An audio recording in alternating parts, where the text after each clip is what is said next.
Today we are today we'll be talking about agricultural safety in grazing operations. And I am Megan Chasso, and I'm joined by my colleague Colin Yoder. We'll do some more in-depth introductions in just a second.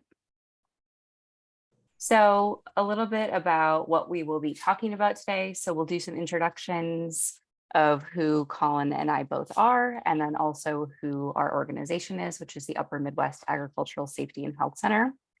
We're going to talk a little bit about what we do know about grazing operation risks and what kind of incidents that we tend to see in these types of farms and ranches. And a lot of those fall in the category of tractor rollovers, ATV, UTV incidents, and animal interaction. We're going to go into a little bit more depth on 4 different topics.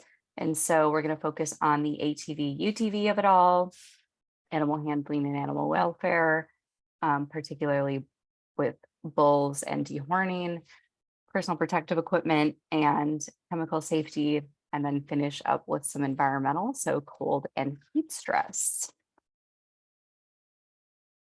So we'll take a second to do some introductions of Colin and I first.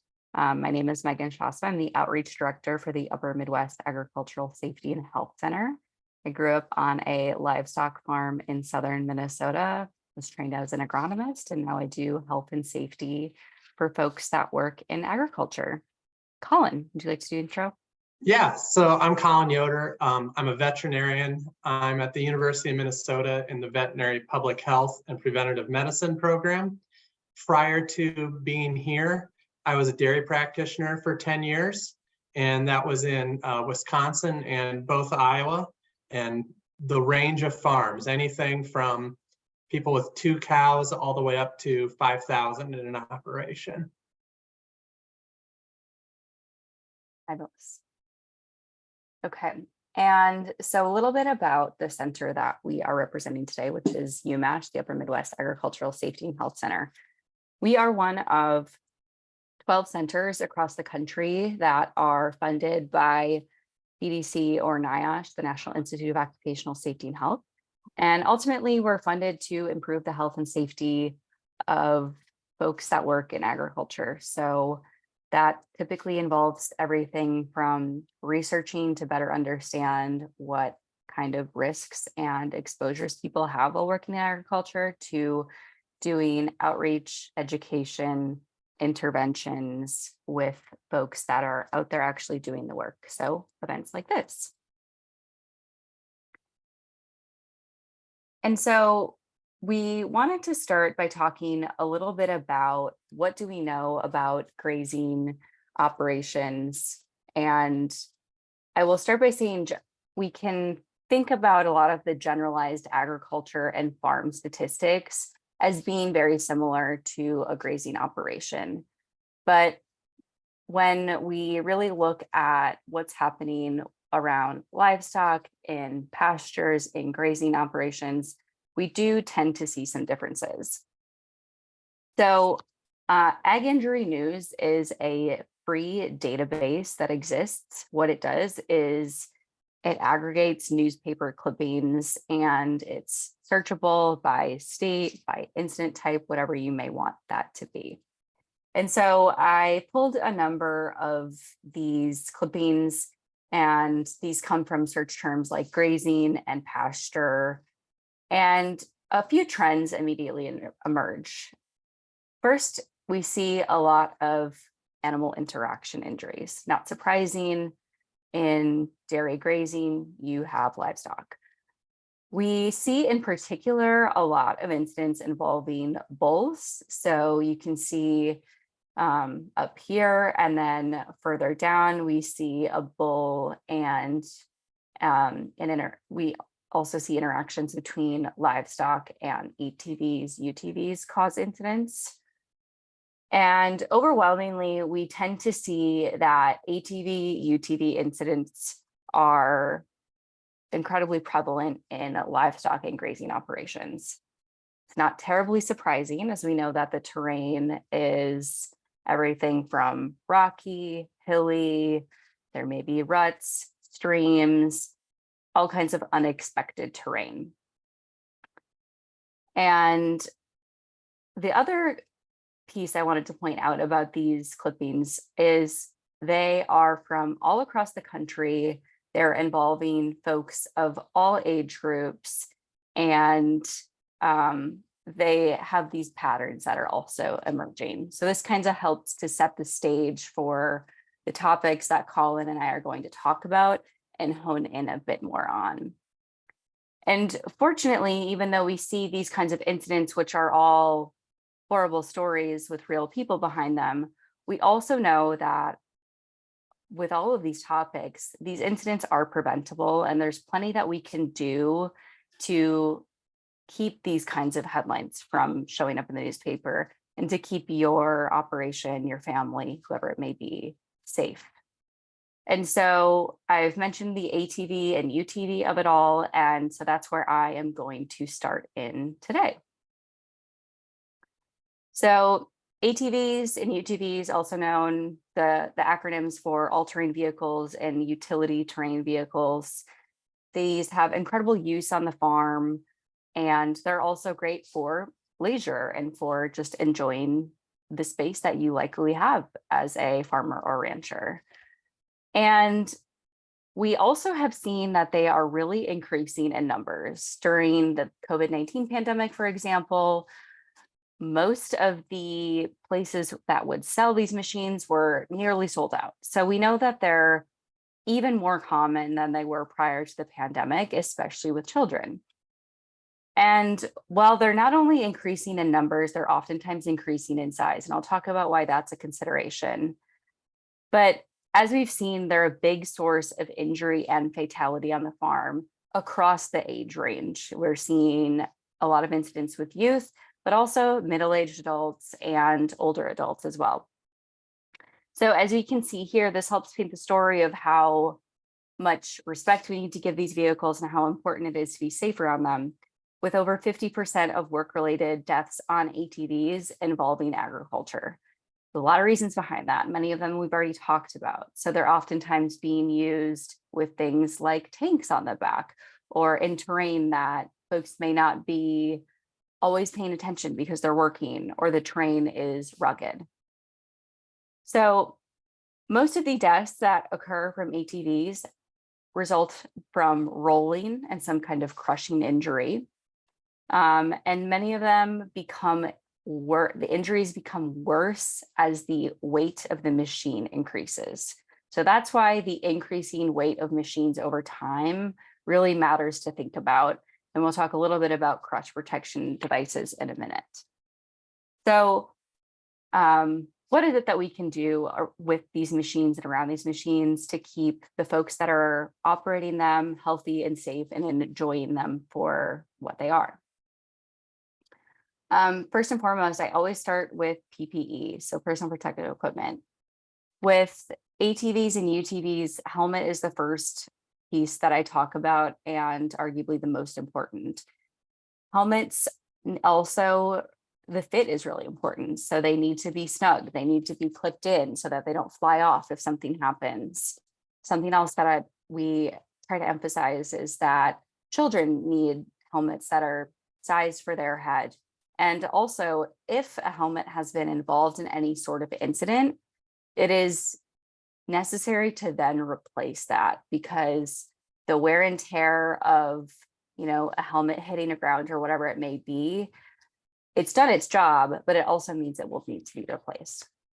Other PPE that's really critical for these kinds of machines are things like long pants, sleeves, gloves, durable shoes. If someone is ejected from a vehicle or rolls, it's much like a motorcycle, you want to have that skin really covered by a good type of fabric or material. Something else that's increasingly important is reflective clothing. Laws for operation on roads varies by state, but oftentimes we see that with farms and ranches, you're commuting from one field to a farm or whatever it may be, and it is really important to be seen. And so reflective clothing is a great way to do that. Reflective clothing is also really helpful on the farm if you're in a yard that's just busy. There are like $5 on the internet. It's a really nice addition.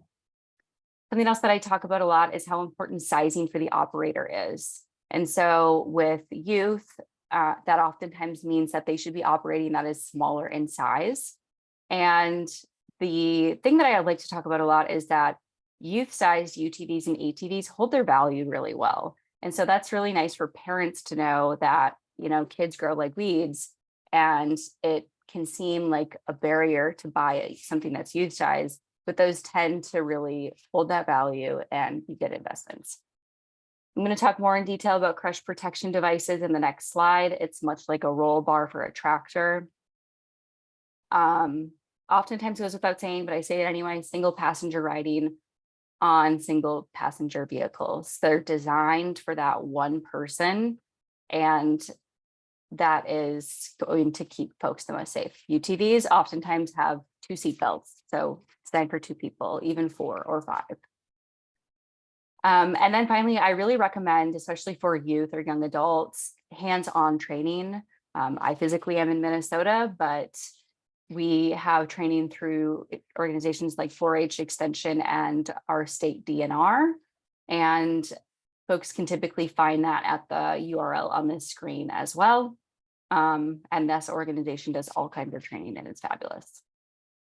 So the crush prevention device, oftentimes called a quad bar. So this is a short clip, and it's just going to show kind of exactly how these operate. So no crush protection device. You see that what would be a crushing injury. Here we have a quad bar or a crush prevention device. And you see that what those are really meant to do is keep the machine off of the person who was operating it and who would have been otherwise crushed. Same for a side type of roll.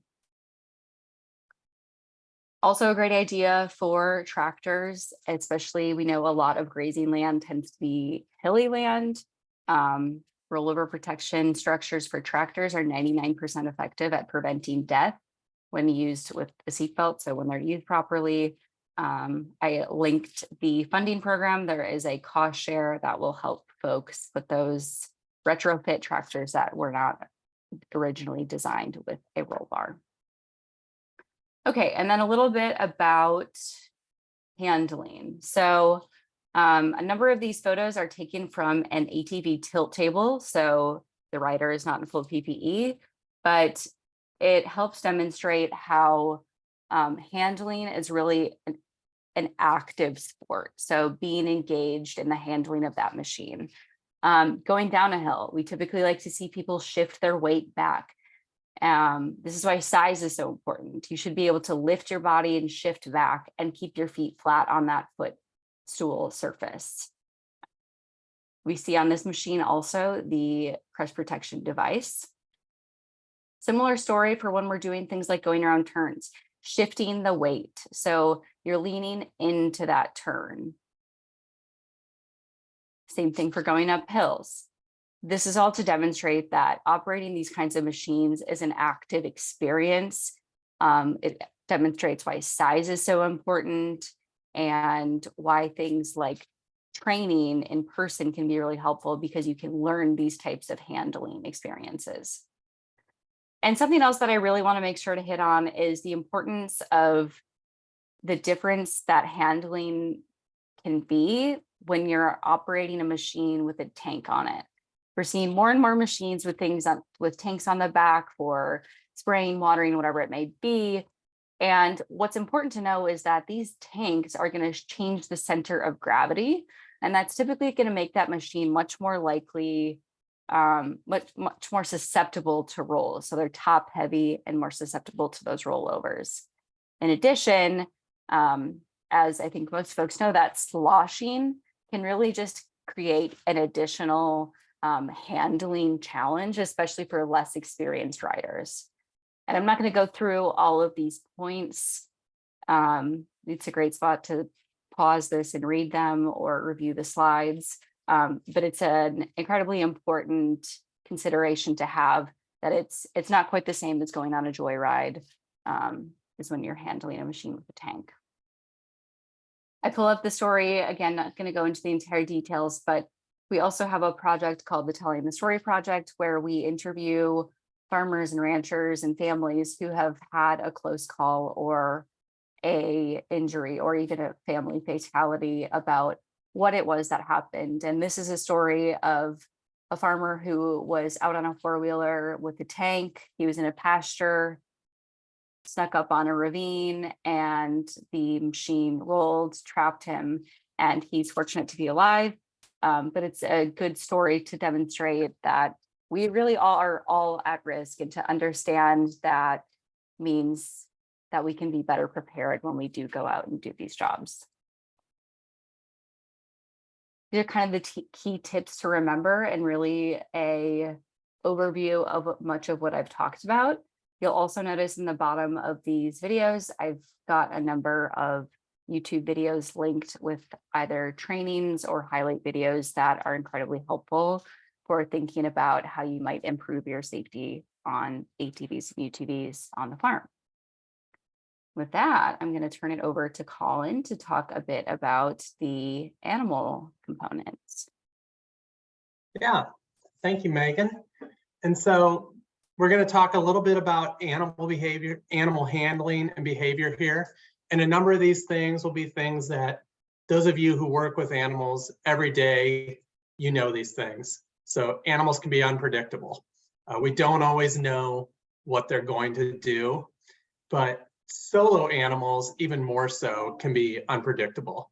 And that makes sense to us because, as you see in this picture on the right, we have a nice herd of Jersey cows here. And that really highlights that cattle are herd animals. They like to be together. They like to do things together. And when we separate that one animal off, it's even more likely to be unpredictable. They aren't able to engage in the group behavior that they normally do. But one of the other big things to learn about or to think about with animal handling is that there's a learned behavior. And so when we work cattle calmly and they're used to being worked in a calm manner, they're more likely to be calm than if we're running behind them, yelling at them, trying to get them to come to the parlor.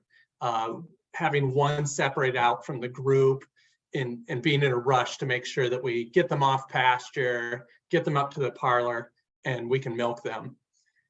Another thing that there's not necessarily as much research on the dairy side, at least that I know of, is culling for poor temperament. And it's really tempting to say, well, she's the best cow in the herd. She has the best calves. She makes the most milk, things like that. And so we're tempted to hold on to some of these animals that have poor temperament. On the beef side, they've done actually a lot of research into this, particularly in feedlot situations. And as what they find there is that having one poor temperament animal in a pen of cattle causes the whole pen to gain weight at a lower rate. And that's on their end, that's what they're really looking for. But it's reasonable to assume that that would carry over to dairy production, that having one wild animal in the group can decrease the milk production potentially for the entire herd. And culling animals for poor temperament also goes towards what their offspring is like. You often find that if you have a cow that she's a little wild, she has a poor temperament, her calves are that way. And in general, it's just going to make the entire herd and the experience of handling them that much easier if we get rid of those animals that do have a poor temperament. As far as animal handling and behavior, there's a wonderful page from Temple Grandin. Many of us know her as being an expert in animal behavior. It's called Low Stress Handling to Lead Cattle to New Pastures in Intensive Rotational Grazing Systems. It's a very short read. I would encourage you to look at it. It's about a page, maybe 2 pages, so it's easy to read. And she's got a lot of really simple tips in there that you can use for moving cattle on pastures. You can go to the next one, Megan. Okay, so when we look at animal handling, when we look at the animal handling and the human element, there's generally a few different elements that we think of, and the human element is the one that we can really control. Like I mentioned, calmly working cattle, having a low stress environment. And while you as the owner very well might know this, you might be really familiar with things like the flight zone that's shown on the upper right, or you may even intuitively know some of these things just from working cattle, and likely many of you for your whole life. Do your employees know this? Do the people who work for you do this? And are you keeping them up on this training annually? It's oftentimes hard to know exactly what an employee is doing all the time. They might be in the barn while you're out in the pasture, or vice versa. And so making sure that they really know what they need to do is important. And there's lots of places where you can look for training like that, videos online, but making sure employees stay up with annual training would be the key there. And facilities. Facilities is another major part of animal handling. It increases safety for both you and for the animals being worked, and having strong, well-designed pens, chutes, gates, fences that are in good working order is really important for animal safety and for your safety. You see these couple pictures on the right of two chutes, and you've got one on the bottom that's a shiny new chute. And certainly I don't expect everybody to have the newest and best chute out there, but you see the picture in the middle of an older chute. It's rusted, it's hard to see here, but the ropes are frayed on it. It's questionable whether that headlock maybe works or works the way you think it should. And something like this puts us all in danger a little bit, that you kind of don't know exactly what the chute's going to do. And while you might know all the intricacies of it, you might know all its little quirks, the people who work with you, such as a new employee, maybe the veterinarian who's coming out, whoever it might be, they might not know that. And so while you personally feel safe with that piece of equipment, it could very well be putting others who work with you on an occasional basis who don't know it as well in a bad situation. When we have indoor facilities, when you've got pens that I'm sure many of you, while cattle are out to pasture a lot, they may come in for certain things. Maybe you have a spot where you give them shots and vaccinations if you need to. Maybe you've got some pens where they have access to in the winter just so they can get out of the cold. And having something like a man pass there, an easy way for you to escape and get out without having to climb a gate, jump under a stall, whatever it may be, provides safety for you and makes sure that animals can't injure you where you get backed into a corner. Well-lit facilities is also important.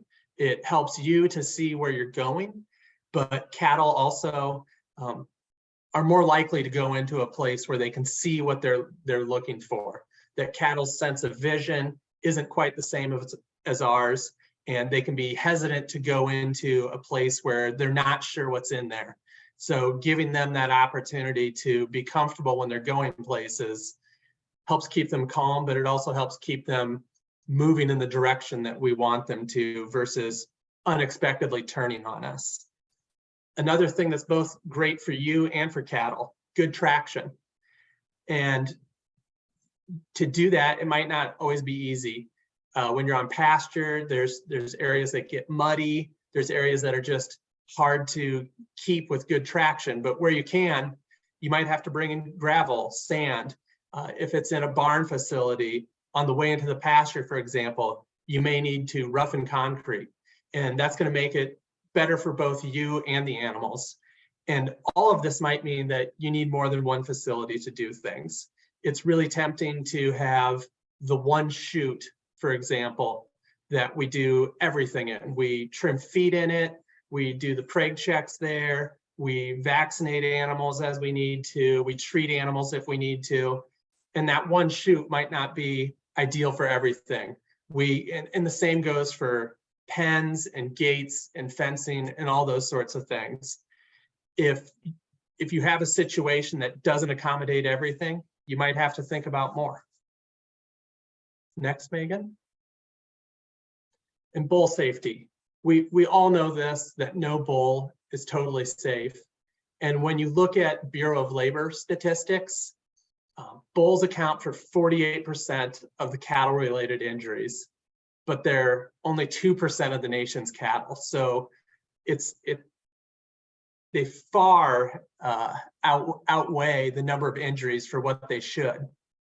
So if you can, removing bulls from your farm is probably the best, but certainly remove any that are aggressive.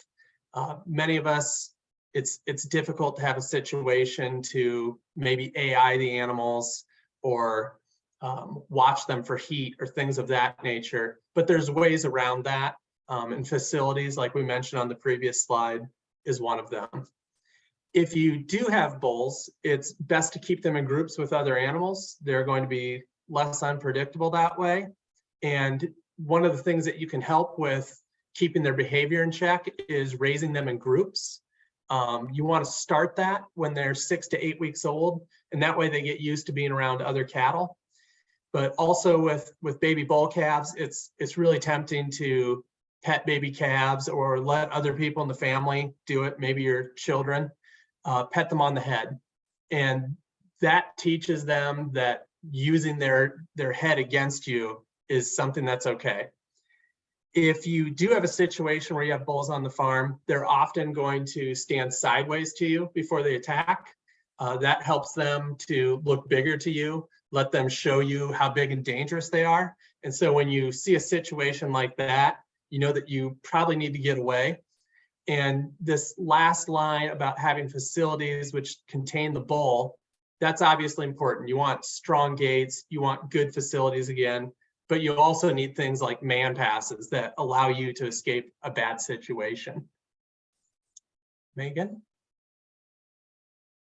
So dehorning, this was something that we were asked to discuss, and why would people want to dehorn?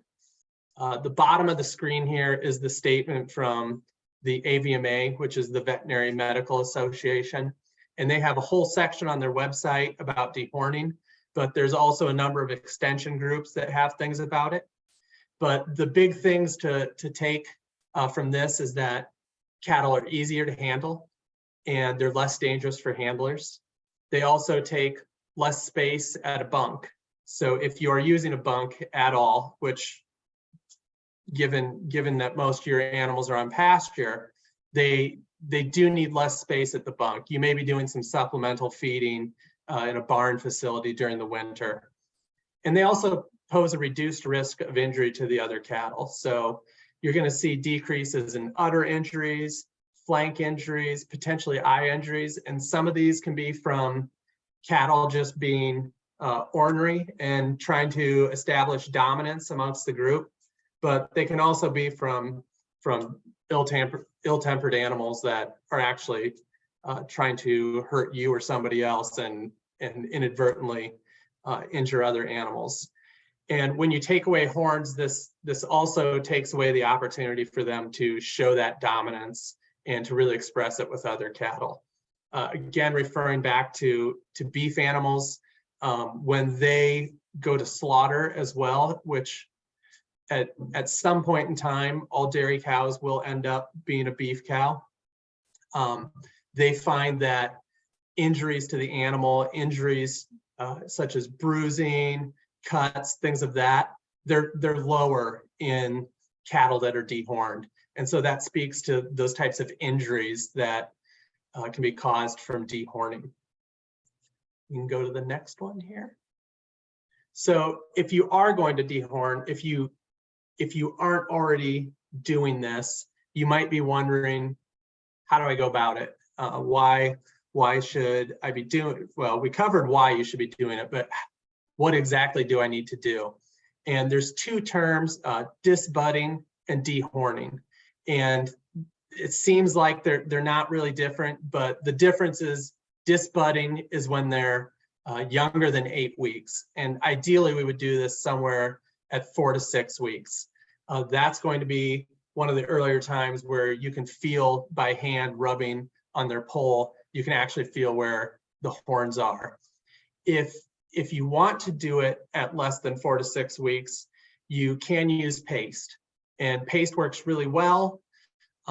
There are some concerns about paste that it is burning the area, and if you have calves that are in a group with other calves, that paste can rub off on others. An easy way to get around this is to use a piece of duct tape on the top of the paste, and that keeps it localized to that one animal.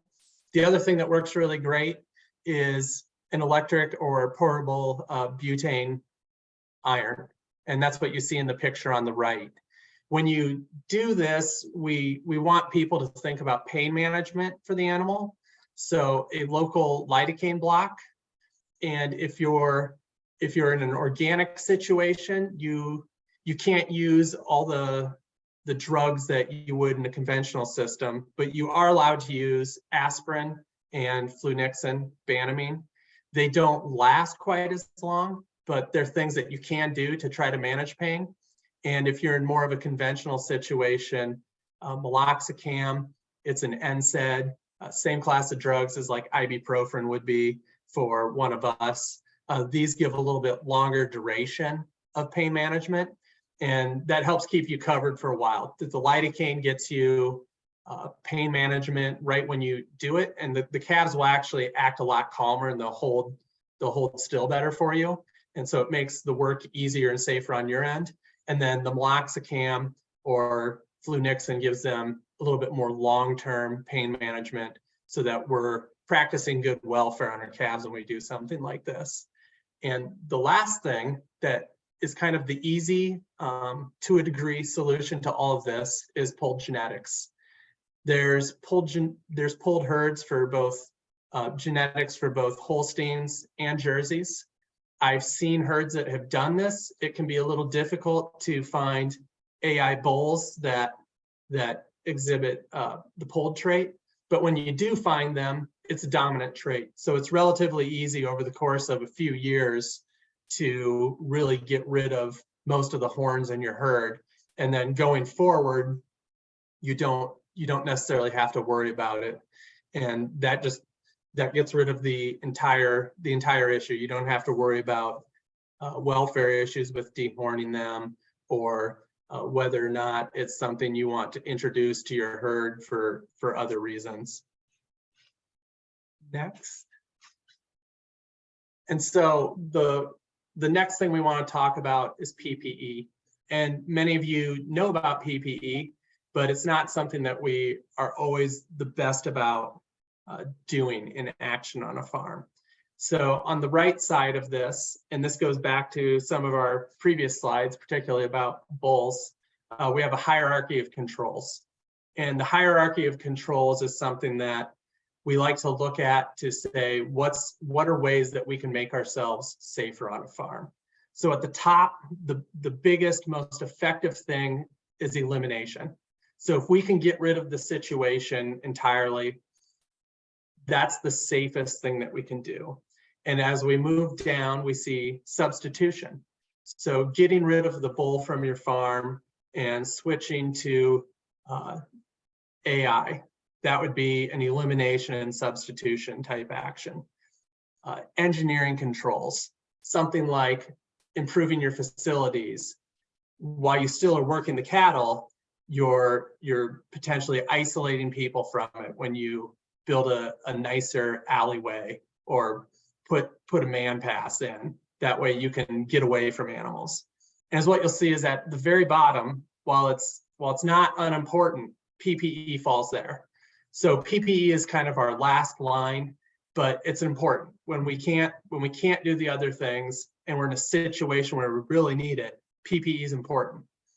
There's a lot of categories for PPE. Hearing protection, farms are often loud.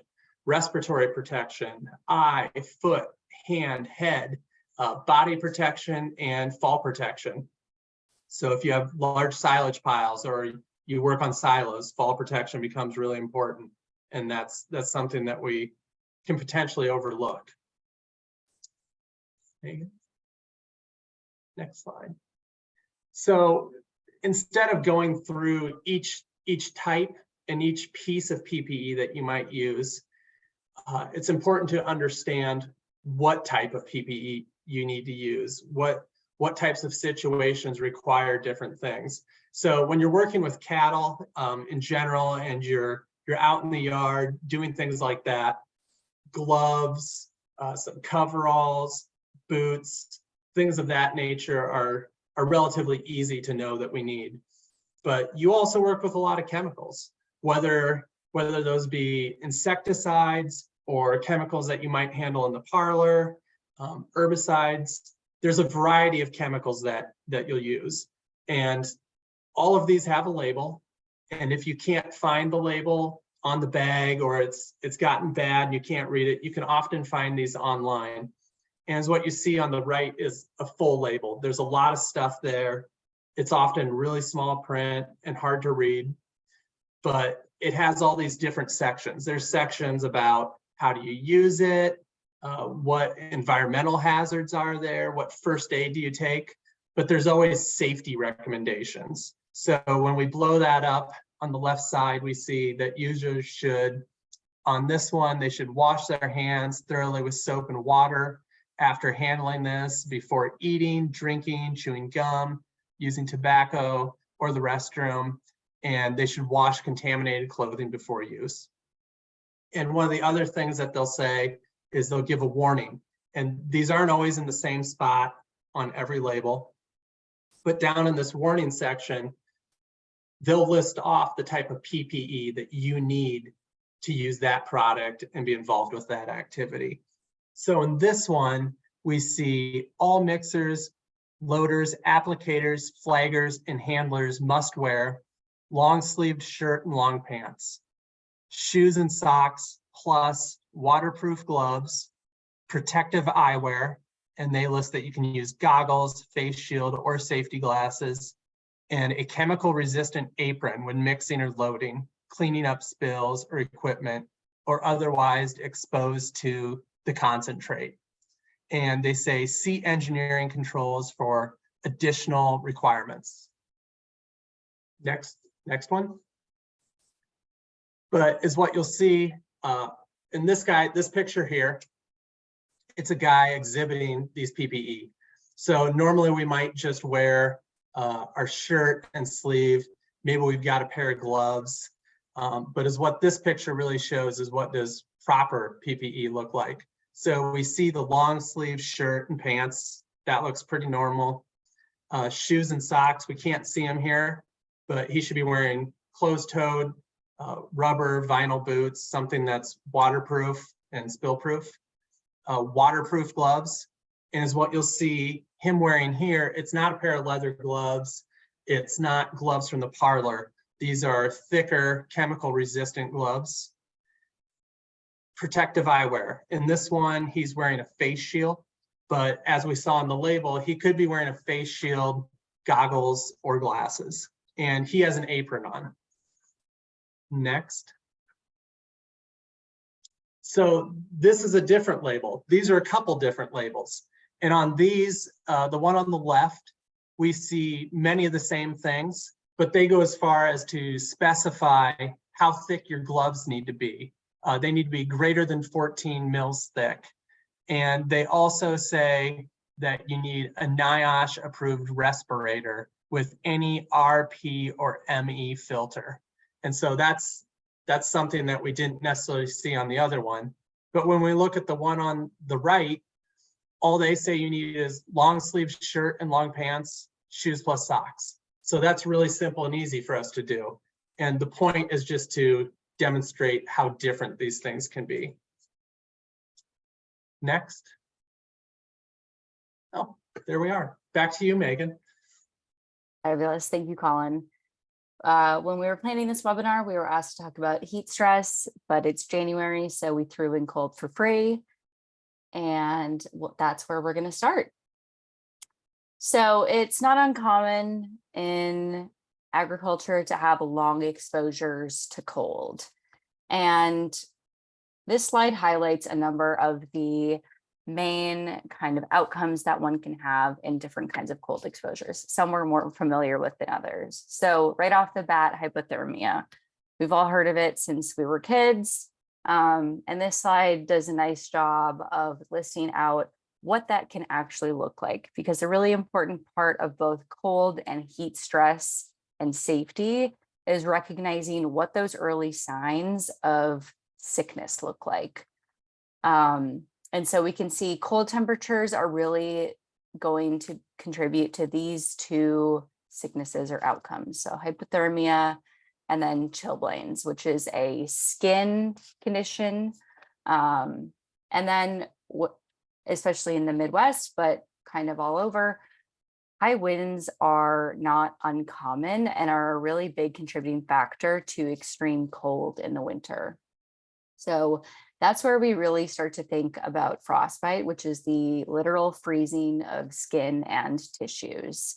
And there are bigger implications than just damaged skin. It can lead to, as we see, things like amputation or even nerve damage. And then in agriculture, we're oftentimes going to be dealing with moisture and wet conditions, in addition to the extreme cold or heat. In the cold, that's particularly important because moisture is going to get you really cold and much faster, and really lead to increased severity with that cold stress. So we talk about things like trench foot, which kind of is what it sounds like. It was named after soldiers' feet who were literally going through cold, wet trenches, and the outcomes that happen from that. So damage of the tissue in feet.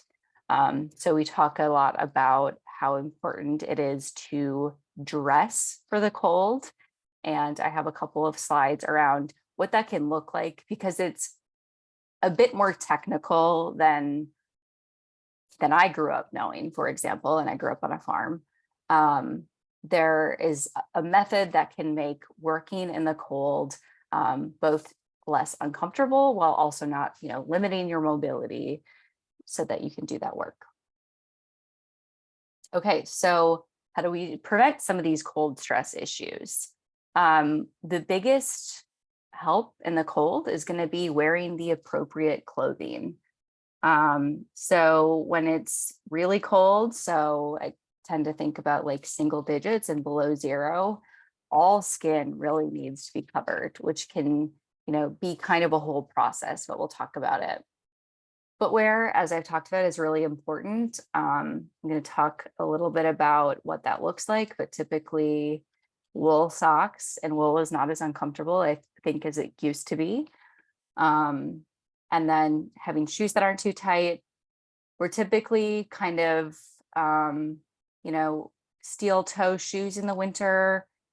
They can be fine. But also if it's something you're worried about, it's a good time of year to do just a classic sturdy boot.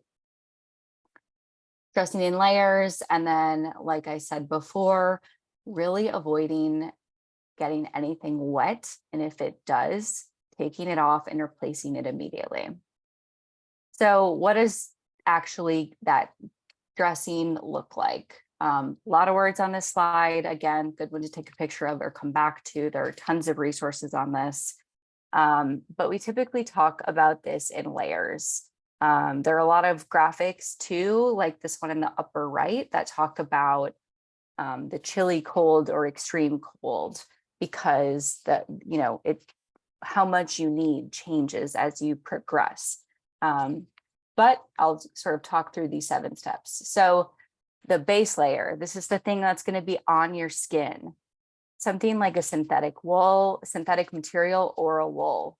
Not endorsement, but brands like Smartwool are ones that we think of a lot. What we need those to be doing is moisture wicking or sweat wicking. We need to get the moisture off of your surface of your skin. Next layer is one that you want to be insulating and warm. So thin wool sweater, light fleece jacket, shirt, little flannel shirts and farming, things like that. From there, that's when we're doing things like in an extreme cold, a third layer would be a heavier sweater, fleece, whatever you may be. Last layer, you're wanting this last layer to keep out the wind and the wet. So oftentimes we just think about having one really heavy coat, not necessarily the case. That outer layer you want to have be blocking out those elements of wind and water. From there, you're going to be covering the other parts of your body, your extremities and your head. So something that really fully covers your ears and your head. But things like gaiters are really helpful. Again, the Smartwool brand carries gaiters, so it's one that's going to wick off of your surface while also keeping you warm. You also see the ones like people wear skiing and snowmobiling. If it's really cold, they can be helpful. They can come all the way up to your eyes and keep that skin protected as well, because your face skin is still susceptible to things like frostbite and contribute to other of the cold outcomes. And then when it comes to hands, there's oftentimes this battle between warmth and function. And we typically think of mittens being warmer, but like we say on the slide, not always practical for the work that you need to be doing. So there are strategies like wearing a synthetic glove inside of a mitten. There are also a lot of gloves these days that are made for working in the outside and in the cold. So putting some thought behind it is helpful. I know at the farm for us, we tend to just have a bunch of stuff just laying around, and that's what we use. And that's fine most of the time. But when the weather gets extreme, it's when you really need to put a bit of thought behind it and planning. And then again, those feet, the kind of material that's going to keep them dry, and then a pair of shoes where you have enough room to wiggle a bit, but it's still insulated and warm and protective. You know, still want it to be protected if you get stepped on by a cow. And then beyond dressing, you know, it's kind of the usual things that are going to protect your health and keep you functioning and working. The key to cold, and I'll mention some warm as well, is the breaks are going to be really important. That's going to help your body stabilize and keep you away from those extremes that result in some kind of sickness. When it's cold, we also want to think about things like, what are your surfaces like? You know, your high traffic surface, gridding them with whatever you have. You see everything from lime to cat litter to, you know, literally whatever you have. And then another big thing to think about in the cold times of year are fires. So things like thinking about your electrical and your heat sources, keeping them clean and free of debris. And that list is a lot longer, but I wanted to make sure to plug that. Okay, and to daydream a bit, heat stress.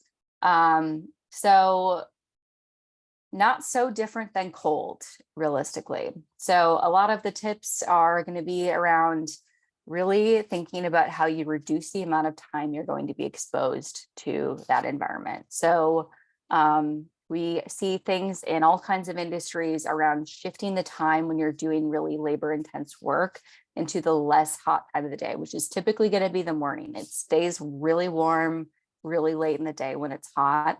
And depending on your climate, you may have really warm nights as well. Hydration, which I'll talk about in a little bit more detail in the next slide. Sun-safe clothes.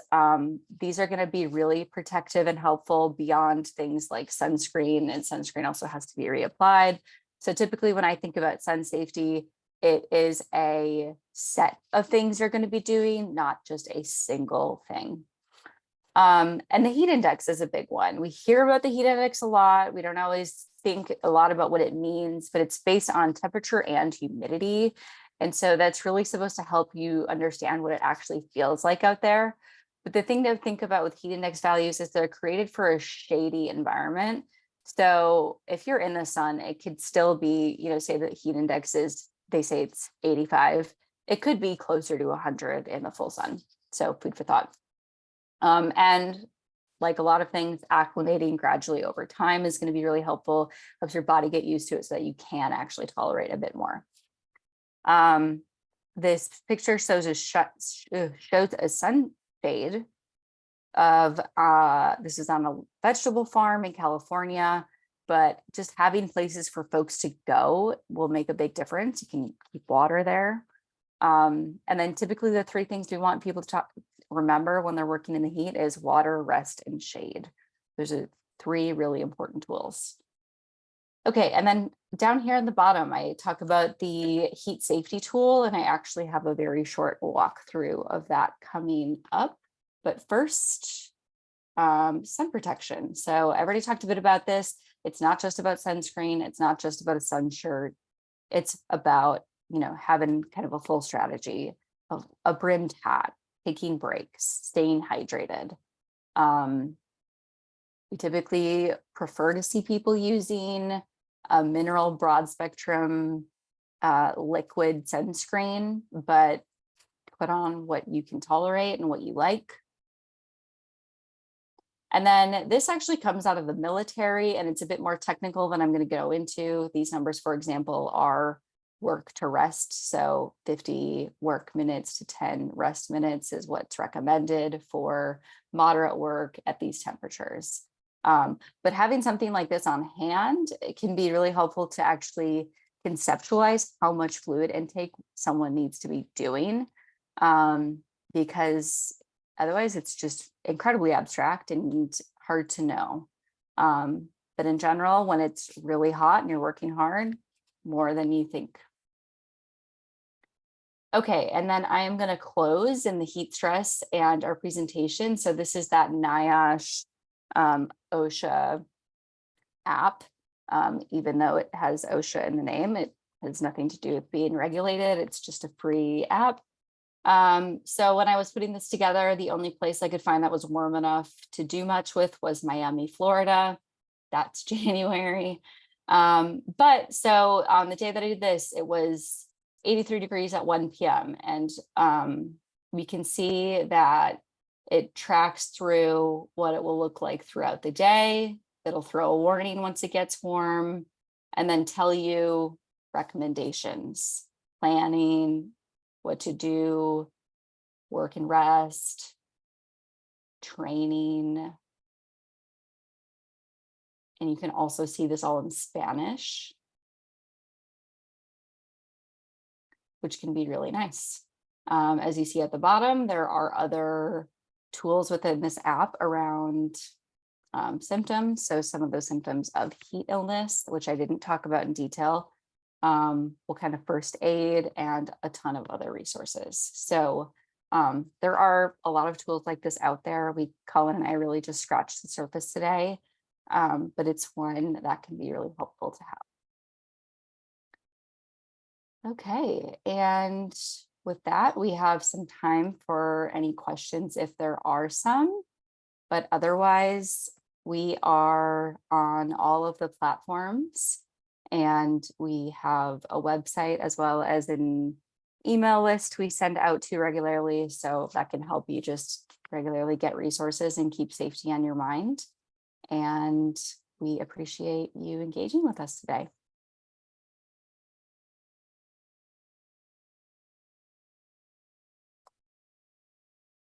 Great. Well, thank you. If there's no questions, I guess I'll open it up one more time for questions. And if not, this will be recorded and also translated into Spanish and kept on our DGA website. So thank you all for joining us today. And thank you for your presentations, Megan and Colin. It was really great. I learned a lot. Thank you. Thank you for having us. Yeah, thank you. All right. Happy Monday. Have a great week. You too. Thank you. See you.